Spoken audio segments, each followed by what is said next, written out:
Hey guys, making another video today. I think today's number 7 in a row or something like that. Still trying to start making them every day again. Today is going to be about trusting in God. To begin, I guess the main point I want to make across this video is trusting in God is not about trusting Him when everything seems good and dandy and normal. It's like that's not trusting in God, that's being thankful to God that things are going well. Trusting in God is trusting Him through when times are hard, not easy. Now, it can also look like times might not be tough, but it could be you're trusting in Him regarding a certain decision on something or whatnot. But I'm just trying to say specifically, when times are good, that's not necessarily exercising your trust. It's exercising your thankfulness.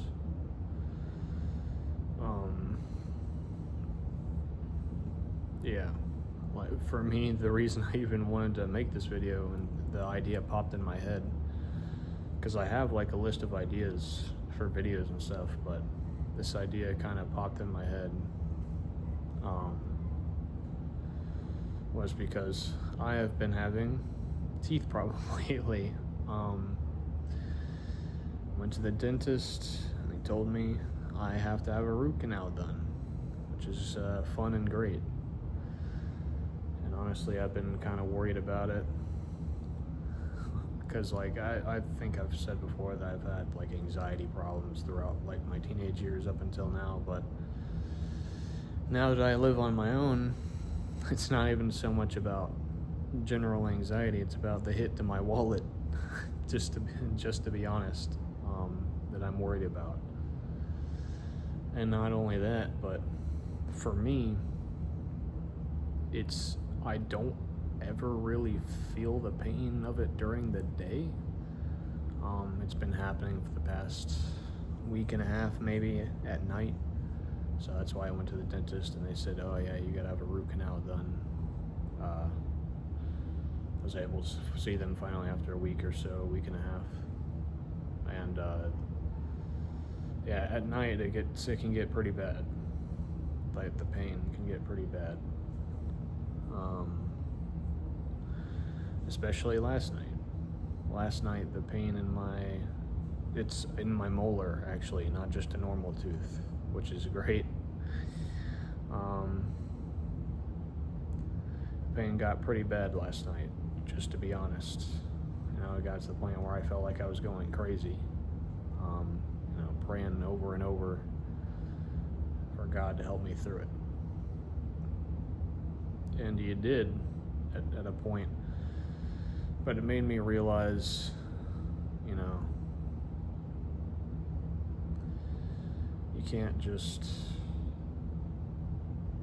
how do I want to put it, expect God to take everything away regardless of how much it hurts immediately. And I mean, it hurt very bad. Like, I thought I was about to start crying, just to be honest.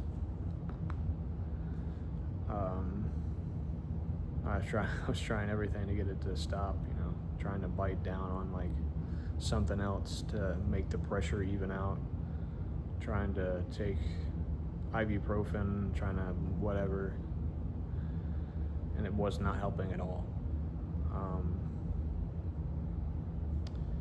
And I was praying about it and stuff like that. Now, I prayed about it before I even took that stuff, not afterwards.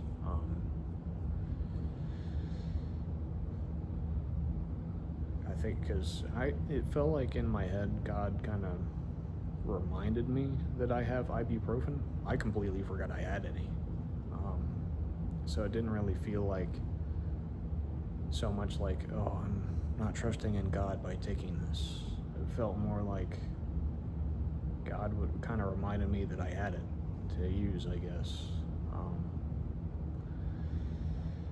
And it definitely, after like, because I went to bed at like 12 or something like that, maybe 12:30, and it definitely took till like 1:30, 2 a.m. till I was finally able to stop feeling so much pain. I was able to finally fall asleep around maybe 2:30 or something like that. And I realize now, the day afterwards, I didn't trust in God so much during the process of it. Instead of trusting in God, I was just sitting there just crying out, like, God, please, I need help with this pain. I need this taken away from me now. It's horrible. And that's not exactly how it works, I realize now. Some things, whether it's physical or spiritual in your heart, whatever, are going to be very painful that God might not take away from you immediately. Trust is trusting in God regardless of how He helps you with it. Whether it's immediate relief or not. I don't say that lightly, because like I was mentioning last night, it was really, really, really, really bad pain. Some of the worst I've had in years. And it had me praying, all right. It had me praying. It's a good way for you to be tested, I'll say that. God might allow some physical pain like that, or spiritual, to come your way in order to test your trust in Him.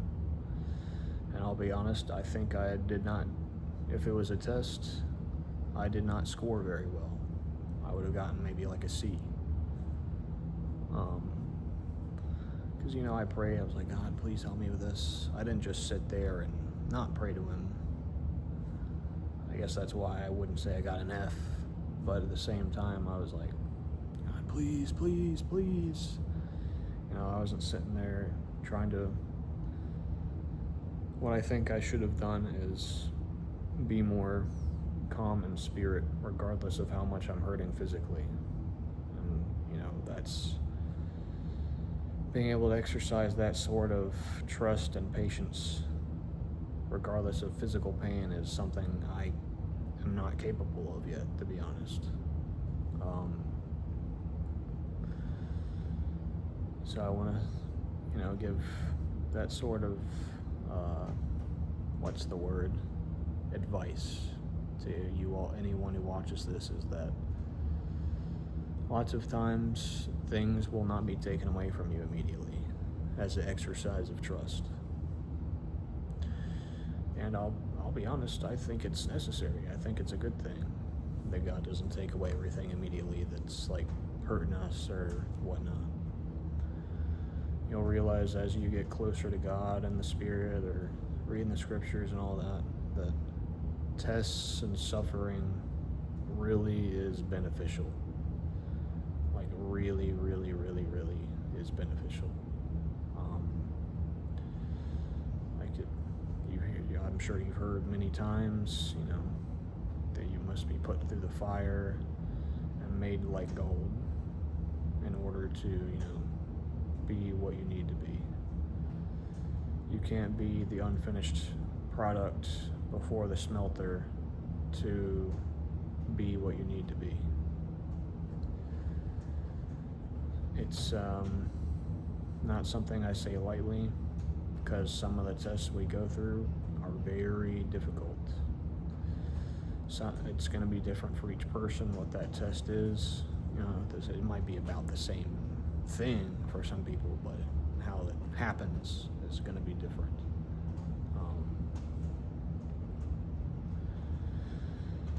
I just want to give advice that you gotta learn to quiet your spirit, even though your body wants to lash out in like pain or fear or anguish. I can't believe how many times this verse keeps popping in my head. I feel like I'm saying it every video now. It's Hosea 7:4. They do not cry out to me from their heart, but instead they wail on their beds. You know, I feel like kind of that's what I was doing. You know, I was like, even though I was praying, it was more like instead of like a quiet, still, you know, praying, you know, God, please, you know, take this away from me. I trust in you. Some sort of like actual prayer. Instead, it was me just saying quick little prayers while lying there in pain, like, please take this away from me. You know, I wasn't quieting my spirit and giving a real prayer through the Spirit, or through the direction of the Spirit, I guess. And in the moment, I know it can be very, very difficult. That's what it means to trust in God, is do you trust Him in the moment? Not after the moment, not before the moment, but during the moment. That's what makes you what you are, basically.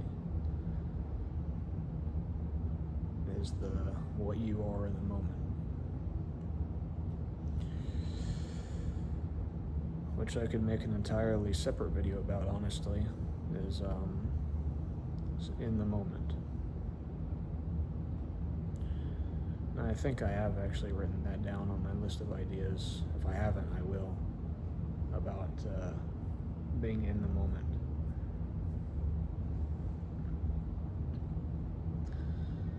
But, you know, I guess I want to say, I saw a YouTube short lately where it was talking about people like Jeremiah and Paul.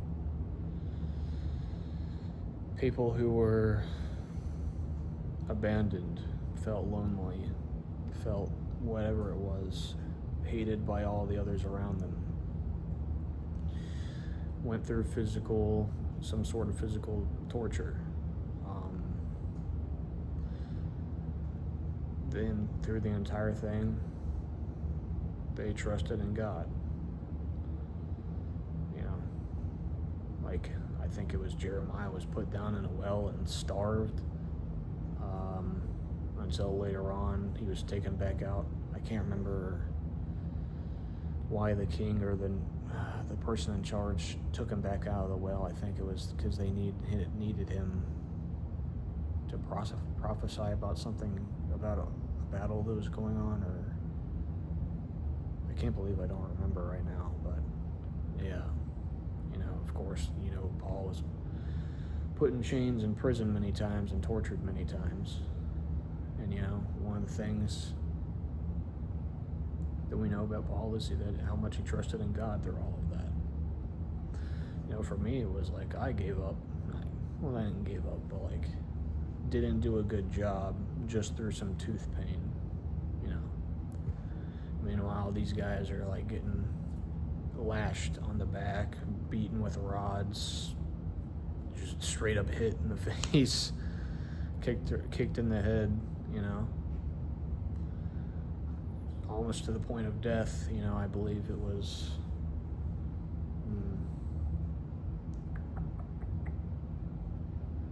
I can't remember if it was in Athens or a different city where Paul was stoned and nearly beaten to death, and they dragged him outside the city thinking he was dead.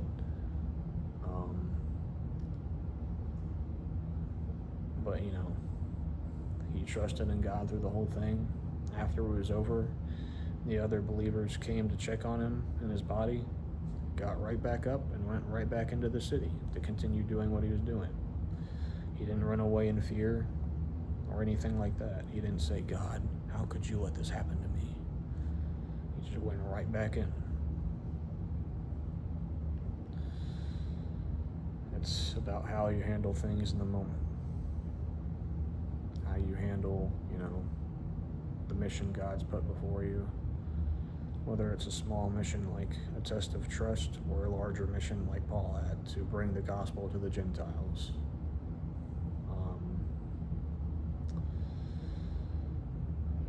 the trusting in God is going to be different for each of you, how you are able to accomplish being good at that.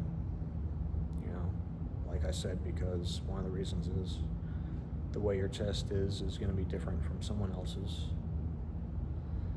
But through prayer, being alone, practicing quieting your spirit in times of distress, and things like that, I think those are some good tools to at least start being good at being able to quiet your spirit and trust in God through hard times. But ultimately, you know, it is about faith as well. It's about walking in faith rather than walking in fear, which is a thing I say a lot in my prayers, is like, God, please help me walk in faith and not walk in fear. So, you know, stuff like that. And it's not easy. And I don't do a great job of it all the time. It's just one of those things that because you're not perfect, you're not going to get it 100% of the time. Even the prophets messed up. Obviously, the only person who didn't ever mess up was Christ. It's just very, very difficult. One thing that was put in my heart just now to say is Christ is the one who didn't mess up.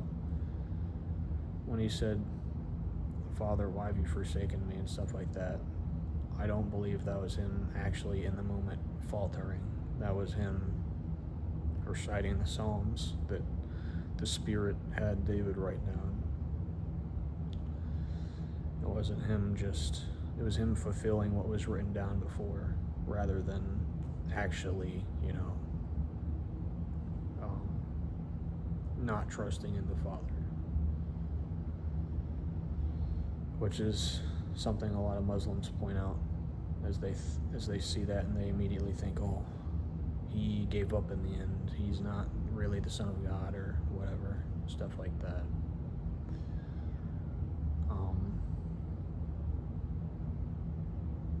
I don't think I really have anything else to say. It's just take these tools that I've mentioned, start practicing it.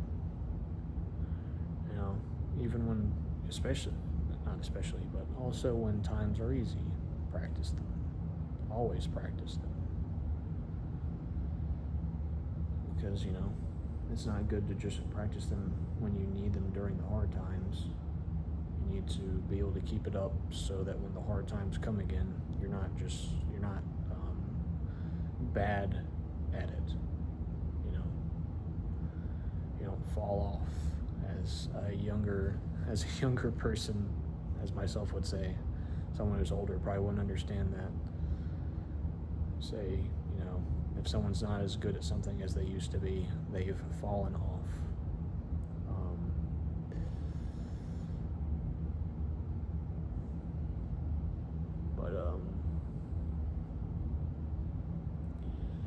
I think that's really it for the video for today. I just hope that if anyone sees this, I know there's a lot of things you might be going through. Everyone goes through things. Whether it's big at the moment or not, or something's coming up that's big or not, it's worrying you. Everyone's going through something. I just want you to know that, again, as I always say, God's there to take your hand and lead you through the fire, basically. You know, we see the flames that we must walk through when we get scared. We want to walk around them, over them, under them, whatever, instead of through them. But, you know, as I believe their names were called Shadrach, Meshach, and Abednego. I can never pronounce that last guy's name right. They're in the book of Daniel. trusted in God and did not bow down to the image that Nebuchadnezzar had made and was forcing everyone to bow down to. And they were thrown in the fire. They weren't like, no, don't do this, don't do this, don't do this. They're like, we trust in God, throw us in. And you know, what happened there was, a lot of people think it was pre-incarnate Christ that showed up, as Nebuchadnezzar himself said it looked like there was a fourth man walking around in there with them.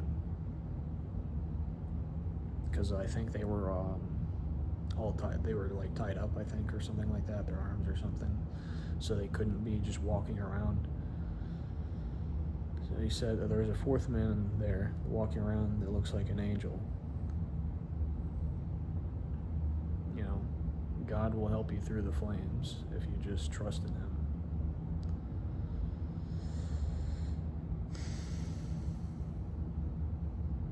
And it's not very easy sometimes. Hope anyone watching this have it's Saturday today, you know, have a good weekend, have a good week if you're just watching this during a weekday. Hope you have a good one.